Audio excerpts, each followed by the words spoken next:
ഈ കാട്ടാക്കടക്കാരി KSRTC bus ഓടിച്ചു കയറിയത് കെ.എസ്.ആർ.ടി.സിയുടെ തന്നെ ചരിത്രത്തിലേക്ക് കൂടിയാണ്.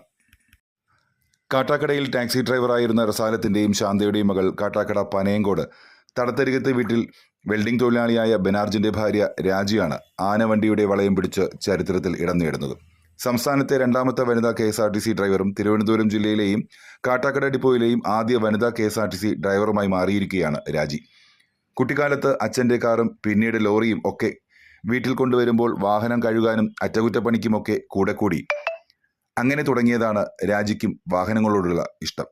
ഈ ഇഷ്ടം സ്കൂൾ പഠനകാലത്തും ഡിഗ്രി പഠനകാലത്തുമൊക്കെ തുടരുകയും ഇതിനിടെ സ്കൂട്ടറും കാറും ലോറിയുമൊക്കെ ഓടിക്കാൻ പഠിക്കുകയും ചെയ്തു. അതും അച്ഛൻ്റെ ശിക്ഷണത്തിൽ തന്നെ.